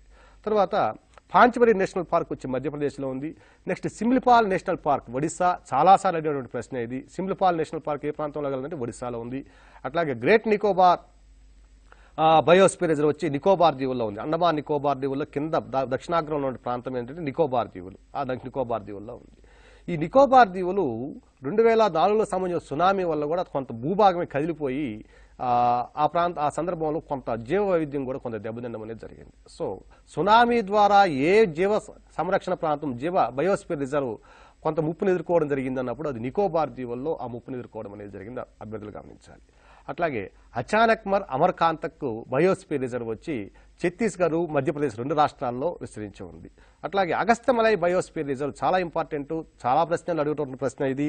ఎందువల్ల ఇంపార్టెంట్ అంటే దీన్ని 2016 సంవత్సరంలో బయోస్పియర్ రిజర్వ్గా ప్రకటించడం జరిగింది. అగస్త్యమలై బయోస్పియర్ రిజర్వ్ ఇది వచ్చి కేరళ మరియు తమిళనాడు రాష్ట్రాల్లో ఉంది. ఈ అగస్త్యమలై బయోస్పియర్ రిజర్వ్ లో సంరక్షించబడుతున్న జంతువులు ఏమిటంటే ఏనుగులు మరియు పులులు 2 కూడా సంరక్షించబడుతున్నాయి. ఈ తమిళనాడు మరియు కేరళ రాష్ట్రాల్లో ఉంది. ఈ చివరగా బయోస్పియర్ రిజర్వ్గా ప్రకటించబడినటువంటి బయోస్పియర్ రిజర్వ్ ఏది అన్నప్పుడు అగస్త్యమలై బయోస్పియర్ రిజర్వ్ కేరళ తమిళనాడులో ఉంది. 2016 సంవత్సరంలో దీన్ని బయోస్పియర్ రిజర్వ్గా జీవ సంరక్షణ ప్రాంతంగా గుర్తించడం జరిగింది. అట్లాగే భారతదేశంలో ఉన్నటువంటి ఈ 18 బయోస్పియర్ రిజర్వ్లో ఇప్పుడు మనం చర్చించినటువంటి 10 బయోస్పియర్ రిజర్వ్స్ కూడా దేని ద్వారా గుర్తించడం అంటే ఈ యునెస్కోలో గుర్తించబడినటువంటి బయోస్పియర్ రిజర్వ్స్. యునెస్కోలో ఉన్నటువంటి మ్యాన్ అండ్ బయోస్పియర్ ప్రోగ్రామ్ మనం ముందే చెప్పుకున్నాం. ఈ మ్యాన్ అండ్ బయోస్పియర్ ప్రోగ్రాము ప్రపంచవ్యాప్తంగా 117 దేశాల్లో 621 దేశాలలో 621 బయోస్పియర్ రిజర్వ్స్ ను గుర్తించడం జరిగింది. ఈ 621 బయోస్పియర్ రిజర్వ్స్ లో భారతదేశంలో 18 బయోస్పియర్ రిజర్వ్స్ ఉంటే ఆ 18 బయోస్పియర్ రిజర్వ్స్ లో 10 బయోస్పియర్ రిజర్వ్స్ యునెస్కో గుర్తించడం జరిగింది. అంటే యునెస్కో నుంచి మనకు ఫండింగ్ రావడం, యునెస్కో దాంతో అనేక రకాలైనటువంటి చర్యల్ని తీసుకోవడం, జీవవైవిధ్య సంరక్షణకు కానివ్వండి, ఆడ ఉన్నటువంటి సహజ ఆవాసాలను రక్షించడం, అలాగే ఆ ప్రాంతాల్లో ఉన్నటువంటి సహజ సంపదలని వారసత్వ కట్టడాలని ఇవన్నీ కూడా రక్షించడం అనేది మ్యాన్ అండ్ బయోస్పియర్ యొక్క ఉద్దేశము. అందులో భాగంగా 10 బయోస్పియర్ రిజర్వ్లు యునెస్కో ద్వారా గుర్తించబడినాయి భారతదేశంలో. భారతదేశంలో మొత్తం బయోస్పియర్ రిజర్వ్ల సంఖ్య ఏమో 18. అందులో యునెస్కో చేత గుర్తించబడిన బయోస్పియర్ రిజర్వ్లు ఏమో 10. ఈ 2 అంశాలు కూడా అభ్యర్థులు చక్కగా గుర్తుపెట్టుకోవాలి, తప్పనిసరిగా గుర్తుపెట్టుకోవాలి. నెక్స్ట్ వీటితో పాటుగా ఉన్నట్టు బయోస్పియర్ రిజర్వ్స్ వచ్చి నార్త్ క్రీక్ చూసాము. అట్లాగే మానస్ బయోస్పియర్ రిజర్వ్ వచ్చి ఇది ఈస్టర్న్ హిమాలయాస్లో ఉండేటువంటి ఈ అస్సాంలో ఉంటుంది మానస్ బయోస్పియర్ రిజర్వ్. తర్వాత సిమ్లిపాల్ బయోస్పియర్ ఒడిశా చూసాం. దిబాంగ్ బయోస్పియర్ రిజర్వ్ వచ్చి ఇది అరుణాచల్ ప్రదేశ్లో ఉంటుంది. Next great Rann of Kutch వచ్చి గుజరాత్లో ఉండే బయోస్పియర్ రిజర్వ్స్. ఇవన్నీ కూడా మనం గుర్తుపెట్టుకోవాల్సిన అంశాలు. అట్లాగే వైశాల్యపరంగా అత్యధికంగా వైశాల్యం కలిగిన బయోస్పియర్ రిజర్వ్ ఏమిటంటే కోల్డ్ డెజర్ట్. హిమాచల్ ప్రదేశ్లో ఉన్నటువంటి ఈ కోల్డ్ డెజర్ట్ వచ్చి దాదాపుగా 7,770 చదరపు కిలోమీటర్ల వైశాల్యం కలిగినటువంటి బయోస్పియర్ రిజర్వ్. నెక్స్ట్ అత్యధికంగా బయోస్ఫియర్ రిజర్వ్ వైశాల్యం రెండవది వచ్చి శేషాచలం కొండలు బయోస్ఫియర్ రిజర్వ్. ఇది కూడా దాదాపుగా 4755 చదరపు కిలోమీటర్ల వైశాల్యం కలిగినటువంటి బయోస్ఫియర్ రిజర్వ్. నెక్స్ట్ శేషాచలంలో బయోస్ఫియర్ రిజర్వ్లో సంరక్షించబడుతున్న జంతువులు ఏవి అన్న కూడా బంగారు బల్లి, దేవాంగ పిల్లి, తర్వాత దాని పక్కనే ఉన్నటువంటి పెనుసిల లక్ష్మీనరసింహ సంరక్షణ కేంద్రంలో బయోస్ఫియర్ రిజర్వ్ కాదు, అక్కడ కలివికోడి ఇలాంటివి కూడా అభ్యర్థులు గుర్తుపెట్టుకోవాల్సిన అంశం ఉంది. అట్లాగే కర్నూలు జిల్లాలోని రోళ్లపాడులో బట్టమేక పక్షి, గ్రేట్ ఇండియన్ బస్టర్డ్ బట్టమేక పక్షిని కూడా మనము అక్కడ సంరక్షించడం అనేది జరుగుతూ ఉంటుంది. నెక్స్ట్ అంతర్జాతీయంగా ఈ జీవ వైవిధ్య పరిరక్షణ కొరకు ఒక ఒప్పందం అమల్లోకి వచ్చింది. దాన్నే సిబిడి అంటామండి. కన్వెన్షన్ ఆన్ బయోలాజికల్ డైవర్సిటీ ఈ ఒప్పందాన్ని 1993లో డిసెంబర్ 29వ తేదీన మనము అమల్లో తీసుకొని వచ్చాం. ఈ ఒప్పందంలో ముఖ్యంగా 3 విషయాలు ప్రాధాన్యత ఇవ్వడం జరిగింది. ఆ ప్రాధాన్యత కలిగిన అంశాలు జీవ వైవిధ్యాన్ని సంరక్షించుకోవడం, తర్వాత జీవ వైవిధ్య సంపదని చాలా పొదుపుగా అవసరాలకు తగ్గట్టుగా వాడుకోవడం, నెక్స్ట్ జన్యు వనరుల సంపదను సమానంగా పొందడం. జీవ వైవిధ్య జన్యు వనరుల సంపదను సమానంగా పొందడం. ఇక్కడ అభ్యర్థి మనం గుర్తుపెట్టుకోవాల్సిన అంశం ఏంటంటే జీవ వైవిధ్య పరిరక్షణ కొరకు తీసుకురాబడినటువంటి CBD convention on biological diversity ఎప్పుడు తీసుకురావడం జరిగింది అమల్లోకి అన్నప్పుడు ఈ తప్పనిసరిగా ఈ డేట్ని సంవత్సరం రెండింటిని కూడా గుర్తుపెట్టుకోవాలి. డిసెంబర్ 29, 1993న ఈ ఒప్పందాన్ని అమల్లో తీసుకురావడం జరిగింది. ఈ ఒప్పందంలో ప్రాధాన్యత కలిగిన అంశాలు 3 ఉన్నాయి. 3 ఇచ్చి పైవన్నీ అంటాడు ఆన్సరు. అభ్యర్థి కళ్ళు మూసుకుని పైవన్నీ పెట్టేయడం జరగాలి. జీవ సంబంధ వైవిధ్యాన్ని సంరక్షించుకోవడం, జీవ వైవిధ్య సంపదను పొదుపుగా వాడుకోవడం, అట్లాగే జన్యు వనరుల సంపదను కూడా అందులో సమానంగా పొందడం అనేది ఈ ఒప్పందం యొక్క ప్రధాన అంశం. ఏ ఒప్పందం? Convention on biological diversity. December 29, 1993న అమల్లోకి వచ్చినటువంటి ఈ ఒప్పందం యొక్క ఉద్దేశాలు ఈ 3. నెక్స్ట్ తర్వాత వన్యజీవులు వాటి పరిరక్షణలో ముఖ్యంగా మనిషి యొక్క అభివృద్ధి ద్వారా చాలా తీవ్రమైన ఒత్తిడిని ఎదుర్కొంటున్నాయి. పర్యావరణంలో జీవ వైవిధ్యానికి ముప్పు సంభవించడానికి ప్రధాన కారణం ఏమిటి అన్నప్పుడు ఈ ఆన్సర్ ఇస్తాడు. అధిక జనాభా, తర్వాత విలాసవంతమైన జీవనము, ఇలాంటి అంశాలు ఇచ్చినప్పుడు మొట్టమొదటి మనిషి యొక్క అభివృద్ధి. జనాభా ఎక్కువైనంత మాత్రం తప్పులేదు, కానీ వనరుల్ని సక్రమంగా తమ యొక్క పరిధికి లోబడి వాడుకున్నట్లయితే ఎటువంటి ప్రమాదం లేదు. జనాభా ఎక్కువ ఉన్నప్పటికీ కూడా మనము మన అవసరాలని కొంత తగ్గించుకున్నట్లయితే పర్యావరణం మనం ఎప్పుడు కూడా పరిరక్షించుకోగలం. కానీ ఎప్పుడైతే తన అభివృద్ధి ద్వారా తీవ్రమైన ఒత్తిడిని మనం ప్రకృతి మీద చూపిస్తున్నామో అప్పుడు వన్యజీవులు అనేవి తమ స్థానాలను కోల్పోవడం, అట్లాగే కొంత జంతువులు కానివ్వండి, వృక్షాలు కానివ్వండి తన యొక్క ఉనికిని కోల్పోవడం అనేది జరుగుతుంది. సో ఇక్కడ ప్రశ్న ఏమని రావచ్చు అంటే జీవ వైవిధ్యానికి సంబంధించిన ముప్పుకు గల ప్రధాన కారణం ఏమిటి అన్నప్పుడు అధిక జనాభా కూడా కాదు. అధిక జనాభా ఉన్నా కూడా మన వనరులను సక్రమంగా వినియోగించుకున్నట్లయితే ఎటువంటి సమస్య వచ్చే అవకాశం లేదు. కానీ అభివృద్ధి అనే దశ ఒక పతాక స్థాయి చేరడం వల్ల ఇంట్లో ఉన్న వ్యక్తి ఏసీ లేకపోతే ఉండలేకపోవడం ఒకటి, తర్వాత బయటకు వస్తే విలాసవంతమైనటువంటి కార్లు, విలాసవంతమైనటువంటి వెహికల్స్, ఆ వెహికల్స్ కోసం తక్కువ ఫ్యూయల్తో ఎక్కువ అంటే మైలేజ్ రాకుండా త్వరగా ఫాస్ట్గా వెళ్ళాలనే ఉద్దేశంతో మనం అధికంగా ఇంధన వనరులను వినియోగించుకోవడం, ఇలాంటి అంశాల వల్ల అంటే అభివృద్ధి చర్యలో భాగంగా మానవుడు ప్రకృతి మీద చూపిస్తున్నటువంటి ఒక రకమైన ఒత్తిడి ద్వారా ఈ జీవ వైవిధ్యానికి ముప్పు అనేది సంభవిస్తుంది. ఫలితంగా ఆ జీవ వైవిధ్యానికి ముప్పు సంబంధించే ప్రాంతాల్లో వాటి యొక్క ఆహార సేకరణ కోసం, తర్వాత వాటి యొక్క ఆవాసాల కోసం అవి అనేక రకాలైన సమస్యలు ఎదుర్కొంటున్నాయి. ఫలితంగా ఏమవుతుందంటే ఆవాసాల కొత్త జీవిత ప్రవేశం ద్వారా కొంత శీతోష్ణ మార్పుల ద్వారా కూడా ఈ జీవులు తమ ఉనికిని కోల్పోయేటువంటి ప్రమాదం ఉంది. శీతోష్ణితిలో మార్పులు అన్నట్టు గ్లోబల్ వార్మింగ్ తీసుకున్నాం అనుకోండి. గ్లోబల్ వార్మింగ్ అంటే క్రమంగా వాతావరణ ఉష్ణోగ్రత క్రమంగా పెరగడం. ఈ వాతావరణ ఉష్ణోగ్రత క్రమంగా పెరగడానికి కారణం ఏమిటంటే కార్బన్ డైఆక్సైడ్ వాయువుకు పెరగడం. ఇది చాలా ఇంపార్టెంట్ ప్రశ్న. గ్లోబల్ వార్మింగ్ ప్రధానమైన వాయువులు ఏమిటి? మనం ఇంతకుముందు అంశాల్లో కూడా మనం ఎపిసోడ్లో చూసినామనండి. ఇవి మనం అయినా తెలుగు మీడియం వరకు మరోసారి చెప్పడం జరుగుతుంది. గ్లోబల్ వార్మింగ్కి అంటే భూతాపానికి కారణమైన వాయువులు ఏమిటి అన్నప్పుడు కార్బన్ డైఆక్సైడ్, నీటి ఆవిరి, తర్వాత మీథేను, తర్వాత sulphur hexafluoride, nitrogen oxides, chlorofluorocarbons, perchlorofluorocarbons, ozone, ఇవన్నీ కూడా భూతాపానికి కారణమైనటువంటి వాయువులు. మరలా ఇంకొక ఎపిసోడ్లో మరలా దీన్ని క్లియర్గా కొంచెం క్షుణ్ణంగా పరిశీలిద్దాం. ఈ భూతాపం ద్వారా సంభవించే అధిక ఉష్ణోగ్రతల వల్ల ఏమవుతుందంటే వాతావరణంలో నీటి ఆవిరి పరిమాణం ఎక్కువ అవడం, నీటి ఆవిరి కూడా మరలా ఉష్ణాన్ని గ్రహించడం, ఈ రెండు కార్బన్ డైఆక్సైడ్ నీటి ఆవిరిల ఫలితంగా వాతావరణంలో ఉష్ణోగ్రత క్రమంగా పెరిగిపోవడం వల్ల కొన్ని ప్రాంతాల్లో అధిక ఉష్ణోగ్రతలు నమోదు చేసుకుంటున్నాయి. ఉదాహరణకి హిమాలయాలు చూసుకున్నామంటే మనము Gangotri glacier is the largest glacier out of the polar regions. అంటే భారతదేశంలో ఉన్నటువంటి ఈ గ్లేషియర్స్ హిమనీ నదాలు తీసుకున్నామంటే గంగోత్రి కంటే కూడా సియాచిన్ గ్లేషియర్ ఉంది. ఈ సియాచిన్ గ్లేషియర్ అనేది ఎగువ హిమాలయాల్లో ఉంది. అంటే భారతదేశానికి పాకిస్తాన్కి మధ్య ఉన్నటువంటి సరిహద్దుగా ఉంది. ఈ సియాచిన్ గ్లేషియర్ వద్దనే భారతదేశం సైన్యం కానివ్వండి, పాకిస్తాన్ సైన్యం కానివ్వండి సరిహద్దుల్ని కాపలా గాయడం జరుగుతుంది. ఫలితంగా ఇక్కడ కొన్ని సందర్భాల్లో సైనికులు సహజంగానే ఆ గ్లేషియర్స్ లో మంచులో కూరుకుపోవడం, అలా చనిపోవడం అనే పరిస్థితులు కూడా సంభవిస్తున్నాయి. ఈ సియాచిన్ గ్లేషియర్ అనేది ధ్రువ ఉపధ్రువ ప్రాంతాలకి అవతల ఉన్నటువంటి ప్రాంతాల్లో ఉన్న అతిపెద్ద హిమనీ నదం. దాని తర్వాత హిమనీ నదం వచ్చి ఈ గంగోత్రి గ్లేషియరు, యమునోత్రి గ్లేషియర్ ఇవన్నీ కూడా, బర్తరో గ్లేషియరు, బల్తారో గ్లేషియర్ ఇవన్నీ ఉన్నాయి.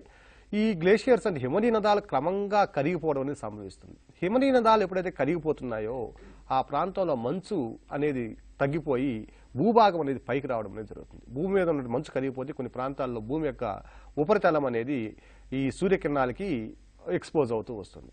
ఫలితంగా ఆయా ప్రాంతాల్లో ఆయా ఉష్ణోగ్రతలకి అలవాటు పడినటువంటి ఆవాసాలకు అలవాటు పడినటువంటి కొన్ని జీవులు అక్కడ నివసించలేక కొన్ని ప్రాంతాలు వలసపోవడం జరుగుతుంది. ఈ వలసపోయే క్రమంలో అనేక సమస్యలు, హంటర్స్ వేటాడే వాళ్ళు వేటాడవచ్చు, లేదా శీతోష్ణస్థితిలో మార్పు సంభవించడం వల్ల కొన్ని ప్రాంతాలకి అవి అలవాటు పడలేక క్రమంగా చనిపోతూ తమ జాతిని కూడా క్షీణదశ చేరుకుని అంతరించిపోయే ప్రమాదం ఉంది. సో ఈ జీవ వైవిధ్యానికి ముప్పు గల కారణాలు ఏమిటి అంటే, మొట్టమొదటి సమస్య ఏమిటంటే శీతోష్ణస్థితిలో మార్పులు సంభవించడం. మొట్టమొదటి ప్రధాన కారణం ఏంటి మానవుడి యొక్క అభివృద్ధి. రెండవ ప్రధాన కారణం శీతోష్ణ స్థితిలో మార్పు. శీతోష్ణస్థితిలో మార్పుకు సంబంధించిన గల కారణం కూడా మానవుడి యొక్క అత్యధికమైనటువంటి ఆశ. అంటే అభివృద్ధి చర్యల్లో భాగంగా అత్యధికంగా అభివృద్ధి చెందాలి అనే ఒక దురాశ, లేదంటే ఏమైనా అనుకోవచ్చు మనం. అది దీని యొక్క ప్రధాన కారణంగా మనం గమనించవచ్చు. అట్లాగే భారతదేశంలో ఉన్నటువంటి ఈ శీతోష్ణస్థితి మార్పుల్లో కానివ్వండి, లేదంటే మానవుడి యొక్క వేటాడే కార్యక్రమాల్లో కానివ్వండి, భారతదేశంలోకి వచ్చేసరికి కొన్ని జీవజాతులు పూర్తిగా అంతరించే స్థితికి పోయి చేరిపోయినాయి. అందులో ప్రధానంగా 20వ శతాబ్దం ప్రారంభంలో అంటే 1890, 1900 ఆ ప్రాంతంలో భారతదేశంలో ఉన్న పులుల సంఖ్య 40,000 ఉంటే 2012, 13, 14 ఆ సంవత్సరాలకు వచ్చేసరికి దాదాపు 1400 పడిపోయినాయి. 2009, 10 వచ్చేసరికి 1400 పులులు పడిపోయాయి. 40,000 పులులు ఎక్కడండి, 1400 పులులు ఎక్కడ? సో ఈ విధంగా అత్యధికంగా జీవజాతి నశించిపోయిన జాతి ఏమైనా ఉందంటే అది పులుల సంఖ్య ఎక్కువగా తగ్గిపోవడం అనేది జరిగింది. ఈ పులుల సంఖ్య ప్రపంచవ్యాప్తంగా ఉన్నటువంటి మొత్తం పులుల్లో భారతదేశంలో ఉన్న పులుల సంఖ్య 70%. ఈ క్రింది దేశంలో పులుల సంఖ్య అత్యధికంగా కలదన్నప్పుడు మొట్టమొదటి ఆన్సర్ ఏమిటంటే అది భారతదేశం. భారతదేశంలో ఉన్నటువంటి పులుల సంఖ్య ప్రపంచవ్యాప్తంగా ఉన్న మొత్తం పులులలో 70% ఉన్నాయి. ఈ 70%లో 2016కు వచ్చేసరికి 2014-15కు వచ్చేసరికి 2226 ఉంటే 2015-16 సర్వేకి వచ్చేసరికి అవి 2500కు చేరడం జరిగింది. మనం ఇంతకుముందుగానే అనుకున్నాం. ఈ పులుల సంఖ్య అత్యధికంగా ఉన్నటువంటి రాష్ట్రాల్లో మొట్టమొదటి రాష్ట్రం వచ్చి ఈ మధ్యప్రదేశ్లో అత్యధికంగా, కర్ణాటకలో అత్యధికంగా పులులు ఉన్నాయి. కర్ణాటకలో ఉన్న పులుల సంఖ్య 408 అయితే, తర్వాత ఉత్తరాఖండ్లో 340, మధ్యప్రదేశ్లో 308, తమిళనాడులో 229. ఈ సంఖ్య గుర్తుపెట్టుకోవాల్సిన అవసరం లేదు. అభ్యర్థులు ఈ రాష్ట్రాలను గుర్తుపెట్టుకోండి. అత్యధికంగా పులుల సంఖ్యను కలిగిన రాష్ట్రాలు మొట్టమొదటి రాష్ట్రం వచ్చి భారతదేశంలో కర్ణాటక, రెండవది ఉత్తరాఖండ్, మూడవది మధ్యప్రదేశ్, నాలుగవది వచ్చి తమిళనాడు. ఈ ఆర్డర్ మాత్రం తప్పనిసరిగా గుర్తుపెట్టుకోండి. ఈ పులుల సంఖ్య అత్యధికంగా ఉంది. తర్వాత అంతర్జాతీయ పుల్లు దినోత్సవం కూడా గుర్తుపెట్టుకోండి. ఇది July 29, international tiger day July 29. తర్వాత వచ్చి ఈ పులుల సంఖ్య అత్యధికంగా పెరిగినప్పటికీ పులుల మరణాలు కూడా ఎక్కువగా చోటు చేసుకోవడం జరిగింది. ఇది పార్లమెంట్లో నివేదిక ప్రకారం దాదాపుగా 96 నుంచి 100 పులులు చనిపోయినట్టుగా జరిగింది. నివేదిక బయటపెట్టారు. ఈ పులుల మరణాల్లో అత్యధికంగా మరణాలు సంభవించిన రాష్ట్రం మనం అనుకున్నాం. ఇంతకు ముందు చెప్పినట్టుగా మధ్యప్రదేశ్లో అత్యధికంగా పులుల మరణాలు సంభవించడం జరిగింది. ఈ మధ్యప్రదేశ్లో పులుల మరణాలు సంభవించడానికి ప్రధాన కారణం కూడా పుళ్ళు తమను పోట్లాడుకోవడం, నెక్స్ట్ కొన్ని వ్యాధుల బారిన పడడం, నెక్స్ట్ మునుగుతూ అవి కేరింతలు కొడుతూ ఈ నీళ్లలో కానీ నదుల్లో కానివ్వండి అవి కొన్ని సందర్భాలు ఈతలేక చనిపోవడం జరిగింది. 4వ ప్రధాన కారణం వచ్చి వేటాడడం అనేది. అంటే వేటాడడం అనే ప్రధాన కారణం తగ్గిపోయి తమలో తాము కొట్లాడుకోవడం వల్ల పులుల మరణాలు సంభవించినది ప్రధానంగా ఎక్కువైంది. తర్వాత ఈ ఆసియా చీత అనేది కూడా పూర్తిగా అంతరించిపోయింది. అట్లా సహజ ఆవాసాల జీవావరణ సమతులను కాపాడి పరభక్ష జంతువులు మరింత అంతరిస్తే ఎడారీకరణ సంభవించే ప్రమాదం ఉంది అనేది పర్యావరణవేత్తల యొక్క అభిప్రాయం. సో సహజ ఆవాసాలు ఉండి జీవావరణ సమతుల్యం కాబడేటువంటి ఈ జీవులు, పరభక్షక జీవులు ఏవైతే ఉన్నాయో, జంతువులు కానీ ఇవన్నీ కూడా అవి అంతరిస్తే క్రమంగా ఏమవుతుందంటే ఎడారీకరణ జరగడానికి అవకాశం ఉంది. సో ఎడారీకరణ జరగడానికి వాళ్ళు అవకాశం ఉన్న కారణం ఏమిటంటే సహజ జీవులు అంతరించిపోవడం కూడా ఒక ప్రధానమైనటువంటి కారణము. నెక్స్ట్ మనిషి మనుగడ కూడా కష్టమవుతుంది. ఈ విధంగా ప్రధానంగా ఈ జీవజాలు నశించిపోతే, వృక్షాలు కానివ్వండి, జంతువులు కానీ ఇవన్నీ కూడా నశించడం జరిగితే క్రమక్రమంగా ప్రకృతికి నష్టంతో పాటు మానవ మనుగడ అనేది కూడా దాదాపు అసాధ్యమవుతుంది. ఈ విధంగా ఈ అంతరించిపోయే జాతుల్ని మనకి పరీక్షకు ఇంపార్టెంట్ ప్రశ్న ఇది. అంతరించిపోయేటువంటి జాతుల్ని జెనీవాలో ఉండే గ్లాన్ నగరంలో ఉన్నటువంటి IUCN అనే సంస్థ అవి ఎదుర్కొంటున్నటువంటి ప్రమాద తీవ్రతను బట్టి అనేక రకాలుగా విభజిస్తూ వస్తుంది. జెనీవాలో ఉండేటువంటి IUCN, international union for conservation for nature and natural resources అనే సంస్థ. IUCN సంస్థ ఎక్కడ కలదన్నప్పుడు జెనీవాలో ఉంది. ఈ జెనీవాలో ఉన్నటువంటి international union for conservation for nature and natural resources అనే సంస్థ జంతువులు ప్రపంచవ్యాప్తంగా ఉన్నటువంటి అనేక ప్రాంతాల్లో ఎదుర్కొన్న తీవ్రతను బట్టి అనేక రకాలుగా విభజిస్తూ వచ్చింది. సో ఇక్కడ ప్రశ్న ఏమిటంటే ఈ జీవజాతులు, వన్యజీవులు ఎదుర్కొనే తీవ్రతను బట్టి వాటిని అనేక రకాలుగా వర్గీకరించిన సంస్థ ఏది అన్నప్పుడు అది IUCN అనే సంస్థ జెనీవాలో ఉంది, గ్లాండ్ నగరంలో. ఇది అవి అంతరించిపోయి ఉన్నాయా లేకపోతే అంతరించిపోవడం రెడీగా ఉన్నాయా, ఈ విధంగా అనేక రకాలుగా వర్గీకరణ చేస్తుంది. వాటిలో మొట్టమొదటి ఏమిటంటే ఎక్స్టింట్ అంటే అంతరించినటువంటి జాతులు.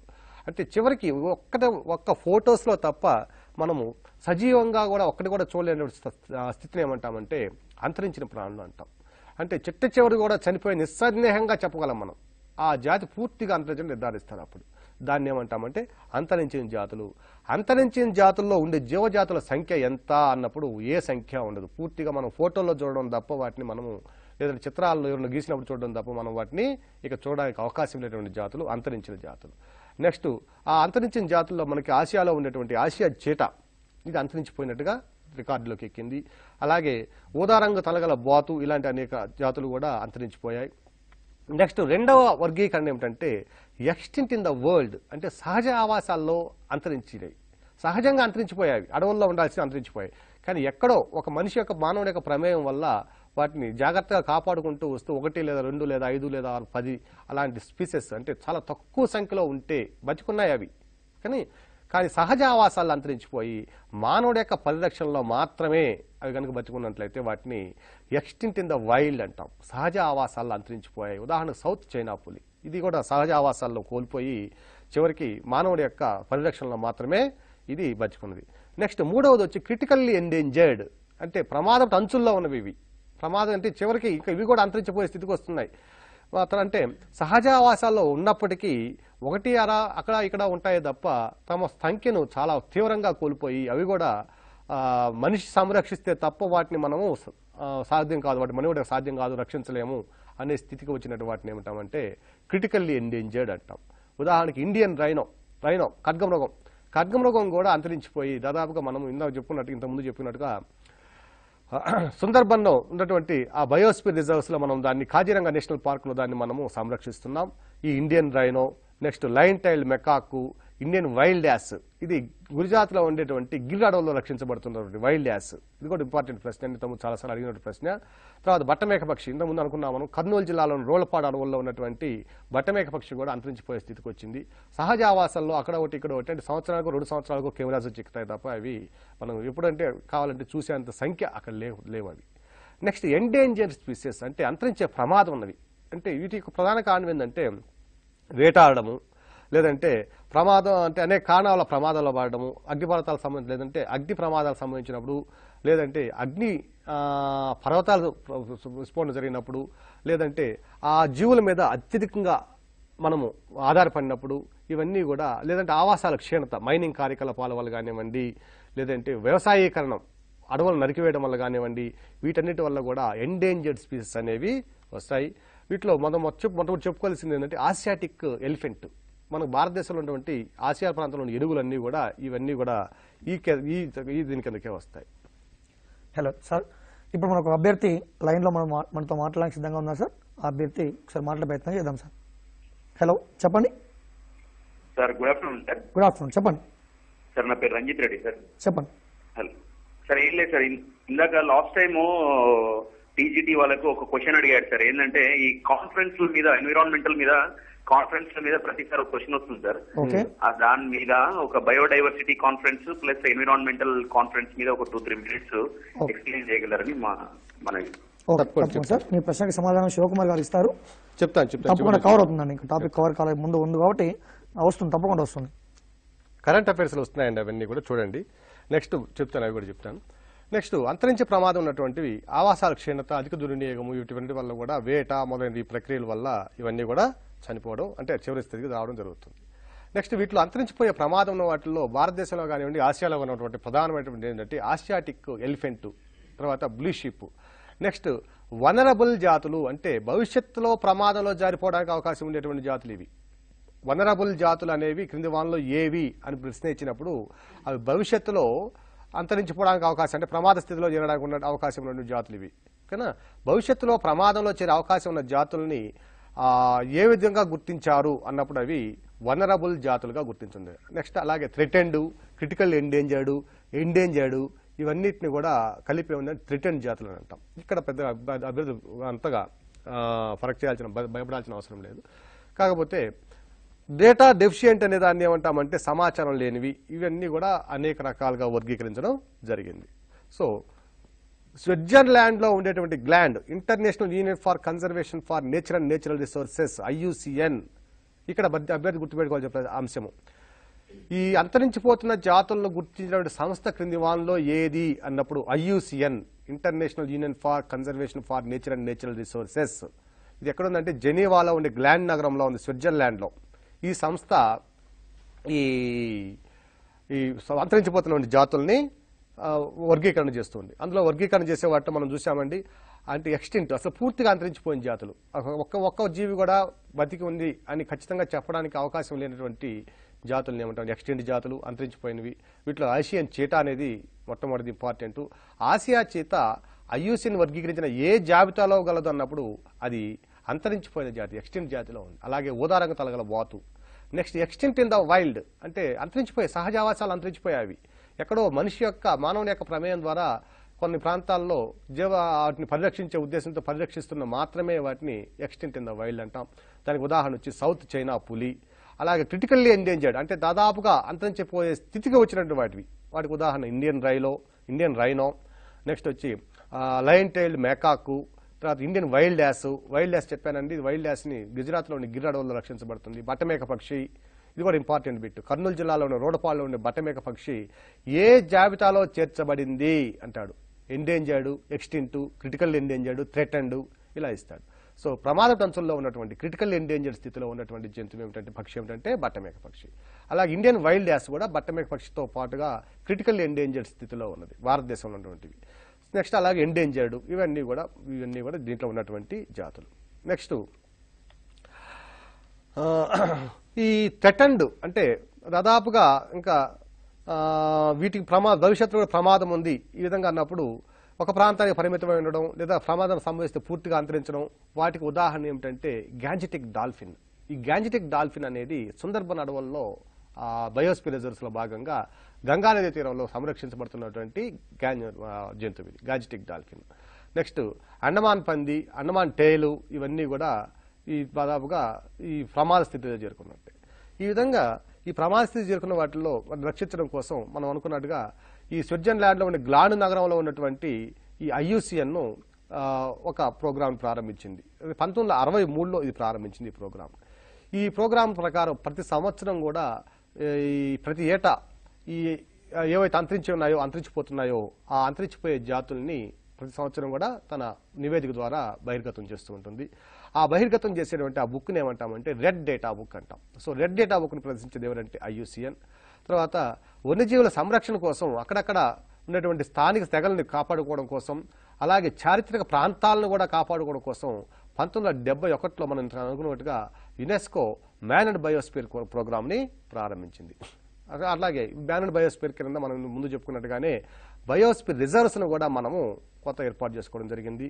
సో ఈ విధంగా ఈ బయోస్పియర్ రిజర్వ్స్ కావాల్సిన ఫండ్ని యునెస్కో ఏం చేసిందంటే world wide life fund for nature world wide life fund of nature అనే ఒక WWF అనేది ద్వారా ఒక నిధిని సమకూర్చి ఆ నిధి ద్వారా వచ్చినటువంటి ఆ మొత్తాన్ని వివిధ సంరక్షణ చర్యల కోసం ఖర్చు పెట్టడం జరుగుతుంది. అలాగే ప్రపంచవ్యాప్తంగా వివిధ దేశాల సరిహద్దులు, సపోజ్ ఇండియాకి చైనాకి తీసుకున్నాం అనుకోండి, ఈ చైనా ద్వారా ఇండియా నుంచి చైనాకి కానివ్వండి, తైవాన్కి కానీ, ఈ ప్రాంతాలు థాయిలాండ్కి కానివ్వండి, భారతదేశంలో ఉండే పులుల మాంసాన్ని అక్రమ రవాణా చేస్తుంటారు.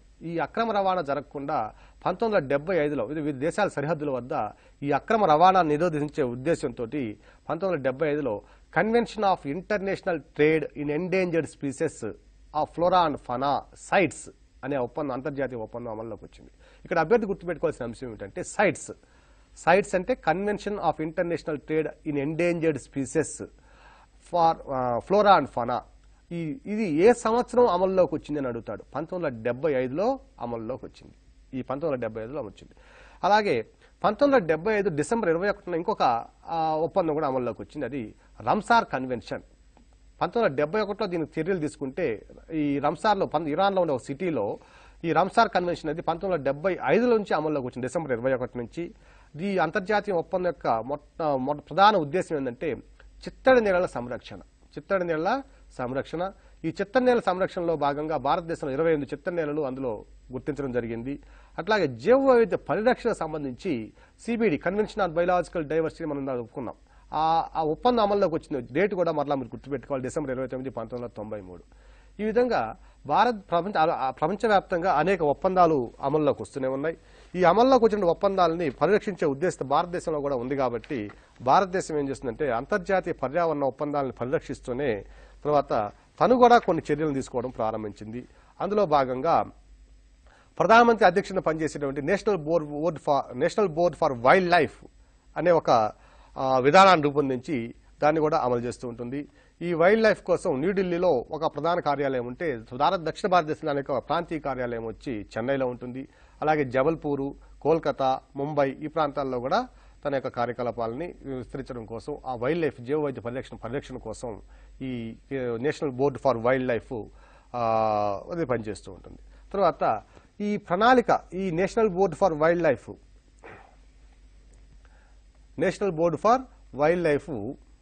దీనికి ఒక ప్రణాళికను ఏర్పరచడం కోసం ఆ ప్రణాళికని 2002లో ప్రారంభించారు. National wild life action plan అనే దాన్ని 2002లో ప్రారంభించారు.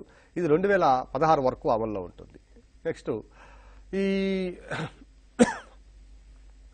ఈ వన్యజీవుల పరిరక్షణ కోసం కూడా భారతదేశం చేసినటువంటి ఈ ప్రయత్నాల్లో భాగంగా మొత్తం 2015 ఆగస్టు నాటికి 703 వన్యజీవుల సంరక్షణ కేంద్రాలను ఏర్పాటు చేశాం. 703 భారతదేశంలో ఉన్నటువంటి 2015 ఆగస్టు 14 నాటికి ఇది. ఈ మన భారతదేశంలో ఉన్నటువంటి వన్యజీవుల సంరక్షణ కేంద్రాలు ఎన్ని ఉన్నాయంటే 703 రక్షిత ప్రాంతాలను ఏర్పాటు చేశాం. ఈ 703 రక్షిత ప్రాంతాల్లో ఉన్న భారతదేశంలో భూభాగం ఎంత అంటే మొత్తం భారతదేశ వైశాల్యంలో ఇది 4.8% కలిగి ఉంది. సో జీవ వైవిధ్య సంరక్షణ కొరకు భారతదేశంలో ఉద్దేశించినటువంటి భూభాగం ఎంత శాతం కలదన్నప్పుడు 4.8% ఉంది. అట్లాగే ఈ 703లో మొత్తం వచ్చి 103 జాతీయ పార్కులు ఉన్నాయి, 531 అభయారణ్యాలు ఉన్నాయి, 65 కన్జర్వేషన్ రిజర్వ్స్ ఉన్నాయి, 4 కమ్యూనిటీ రిజర్వ్స్ ఉన్నాయి, అట్లాగే 18 బయోస్పియర్ రిజర్వ్స్ ఉన్నాయి. ఇవన్నీ కూడా వీటిలో భాగంగా ఉన్నాయి. అది మనం ఇంతకుముందు చెప్పినట్టుగానే ఒక 10 బయోస్పియర్ రిజర్వ్స్ని వరల్డ్ వైడ్ నెట్వర్క్ బయోస్పియర్ రిజర్వ్స్గా యునెస్కో గుర్తించడం కూడా జరిగింది. తర్వాత 2015 నాటికి భారతదేశంలో మొత్తం పులుల సంరక్షణ కోసం 48 టైగర్ రిజర్వ్స్ ఉన్నాయి. 48 టైగర్ రిజర్వ్స్, అలాగే 32 ఎలిఫెంట్ రిజర్వ్స్ కూడా ఉన్నాయి. ఈ పులుల సంరక్షణ కోసం భారతదేశంలో మొట్టమొదటిగా 1973 ఏప్రిల్ 1న ప్రాజెక్ట్ టైగర్ని ప్రారంభించడం జరిగింది. ప్రాజెక్ట్ టైగర్ ప్రారంభించినప్పుడు 17 సంరక్షణ కేంద్రాలు ఉంటే 2015 నాటికి మొత్తం 45 సంరక్షణ కేంద్రాలు ఉన్నాయి. మరో 2 సంరక్షణ కేంద్రాలు కూడా కేంద్ర ప్రభుత్వ పరిశీలనలో ఉన్నాయి. అట్లాగే ఈ సంరక్షణతో పాటుగా వన్యజీవుల యొక్క అంతరించిపోవడాన్ని లేదా మానవుడి యొక్క ప్రమేయం వల్ల అవి అంతరించిపోయే స్థితికి రాకుండా ఉండడం కోసం ఒక చట్టం కూడా తీసుకురావడం జరిగింది. దాన్ని వైల్డ్ లైఫ్ ప్రొటెక్షన్ యాక్ట్ అంటాం. 1972లో వన్యజీవుల సంరక్షణ కేంద్రం అనేది సంరక్షణ చట్టం అనేది తీసుకురావడం జరిగింది. వన్యజీవుల సంరక్షణ చట్టం భారతదేశంలో ఏ సంవత్సరంలో తీసుకురావడం జరిగింది అన్నప్పుడు అది 1972లో తీసుకురాడింది. అట్లాగే 1980లో అటవీ సంరక్షణ చట్టము, అలాగే 1986లో పర్యావరణ పరిరక్షణ చట్టము, నెక్స్ట్ 2002లో జీవ వైవిధ్య పరిరక్షణ చట్టము, 2006లో scheduled tribes traditional forest dwellers recognition forest rights act అంటే షెడ్యూల్డ్ తెగల యొక్క అటవీ హక్కుల చట్టం 2006లో తీసుకురావడం జరిగింది. ఈ చట్టాల ద్వారా భారతదేశం జీవ వైవిధ్య పరిరక్షణతో పాటు ఆయా ప్రాంతాల్లో ఉన్నటువంటి జీవ వైవిధ్యాన్ని కాపాడుకోవడం, దాన్ని అభివృద్ధి చేయడం అనేటువంటి అనేక చర్యలు కూడా తీసుకోవడం జరుగుతూ ఉంటుంది. తర్వాత వైల్డ్ లైఫ్ క్రైమ్ కంట్రోల్ బ్యూరోని కూడా కేంద్ర ప్రభుత్వం స్టార్ట్ చేయడం జరిగింది. తర్వాత ఈ మనం అనుకున్నాం ఇందాక national wild life control bureau అనేది ఉన్నది కదా. ఇందులో భాగంగా 2008లో అమల్లోకి వచ్చిన తర్వాత 2008లో అమల్లోకి వచ్చిన తర్వాత దీని ప్రధాన కార్యాలయం ఢిల్లీలో ఉందనుకున్నాం. అలాగే దీని యొక్క ప్రాంతీయ కార్యాలయాలు వచ్చి న్యూఢిల్లీతో పాటుగా ముంబై, కోల్కతా, జబల్పూర్లో ఉంది. దక్షిణ భారతదేశంలో ఇది మన చెన్నైలో దీని యొక్క ప్రధాన కార్యాలయం ఉంది. అట్లాగే 2000 ఇందాక అభ్యర్థి అడిగాడు conference of parties current affairs సంబంధించిన పెట్టేది. కాన్ఫరెన్స్ ఆఫ్ పార్టీస్ అంటే ఇవి ప్రపంచ వాతావరణ పరిరక్షణ కోసం క్యోటో ప్రోటోకాల్ నుంచి ప్రారంభమైనటువంటి ఈ ఒప్పందం ద్వారా మనం కాన్ఫరెన్స్ ఆఫ్ పార్టీస్ అనేది మనం ప్రతి సంవత్సరం కూడా జరుగుతూ వస్తుంది. ఈ కాన్ఫరెన్స్ ఆఫ్ పార్టీస్లో COP23 వచ్చి జర్మనీలో ఉండి బాన్లో జరిగింది. ఇక్కడే United nations framework on climate change UNFCCC ప్రధాన కార్యాలయం కూడా జర్మనీలోని బాన్లో ఉంది. అలాగే ఈ బాన్లో ఉన్నటువంటి COP23 జరిగింది 2016 6 నుంచి నవంబర్ 6 నుంచి 17 వరకు ఈ COP23 జరగడం జరిగింది. అట్లాగే భారతదేశంలో ఈ ప్రాంతాలన్నింటినీ రక్షించుకోవడం కోసం మనం అనేక విభాగాలుగా విభజించుకున్నాం. దాని నేషనల్ పార్క్స్, అభయారణ్యాలు, శాంక్చురీస్, కన్జర్వేషన్ రిజర్వ్స్, తర్వాత కమ్యూనిటీ రిజర్వ్స్, బయోస్పియర్ రిజర్వ్స్ ఈ విధంగా విభజించుకున్నాం. ఈ బయోస్పియర్ రిజర్వ్స్ అభ్యర్థులు ఇక్కడ మనకి ఎగ్జామినేషన్ పాయింట్ ఆఫ్ వ్యూలో బయోస్పియర్ రిజర్వ్స్ ని కోరు, నెక్స్ట్ వచ్చి బఫర్ మండలం, అలాగే పరివర్తన మండలం అనే 3 భాగాలుగా విభజించుకోవడం జరిగింది. నెక్స్ట్ సమయాభావం వల్ల కొంత ఇన్ఫర్మేషన్ మళ్ళీ నెక్స్ట్ ఎపిసోడ్లో అందించడం జరుగుతుంది. ధన్యవాదాలు. ఓకే సార్, జీవ వైద్యానికి సంబంధించి ఇది భూమధ్య రేఖ ప్రాంతంలో ఎక్కువగా ఉంటుందని, దాంతోపాటు మన ఇండియాకి సంబంధించి తీసుకుంటున్న చర్యలు మొత్తం మీద మన ఇండియాలో 18 రకాల జీవ వైవిధ్య ఉన్నాయని చెప్పారు. దాంట్లో 10 యునెస్కో చేత గుర్తించబడ్డాయని చెప్పారు. దాంతోపాటు CBD ఒప్పందం, భూతాపానికి కారణమయ్యే వివిధ రకాల వాయువులు, అంతరించిపోతున్నటువంటి జీవులని గుర్తించేటువంటి సంస్థ IUCN అని చెప్పారు. దాంతోపాటు వివిధ రకాలైన ఒప్పందాలని వివరించారు. సో భారత్లో కూడా దీనికి సంబంధించి తీసుకుంటున్నటువంటి చర్యలని మీరు బాగా వివరించడం జరిగింది సార్. ధన్యవాదాలు సార్ మీకు. రేపు మరొక అంశంతో సబ్జెక్ట్ ఎక్స్పర్ట్తో రేపు మళ్ళీ కలుద్దాం. అంతవరకు సెలవు, నమస్కారం.